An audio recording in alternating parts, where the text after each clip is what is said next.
Hello everyone, in this video I will teach you how you can download Palworld for absolutely free on your Windows computer. So without any further delay, let's start a video. So first go to your search, and from here we need to search for Xbox, right? So this is the result. Just tap here and wait for it to load. As you can see, this is our Xbox store. Here we can find every games and most of them are free. So I will show you how these games are free.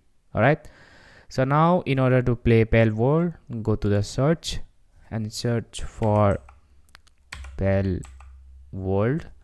As you can see, we have the game. Tap here. Now if you see closely, there are two options. It says play with Game Pass and another one is to buy. I'm not going to buy it, of course. I'm going to show you how you can get it for free. So just tap here and you will find this page where it will say that claim now. Alright, so if you are using Xbox for the first time, if you haven't claimed it before, you will find this option. This is the way how you can get this game for absolutely free. So just tap this button, claim now, and basically this game will be free for 1 month. And again, you can renew the subscription if you want, but for the timing you can play this game for absolutely free.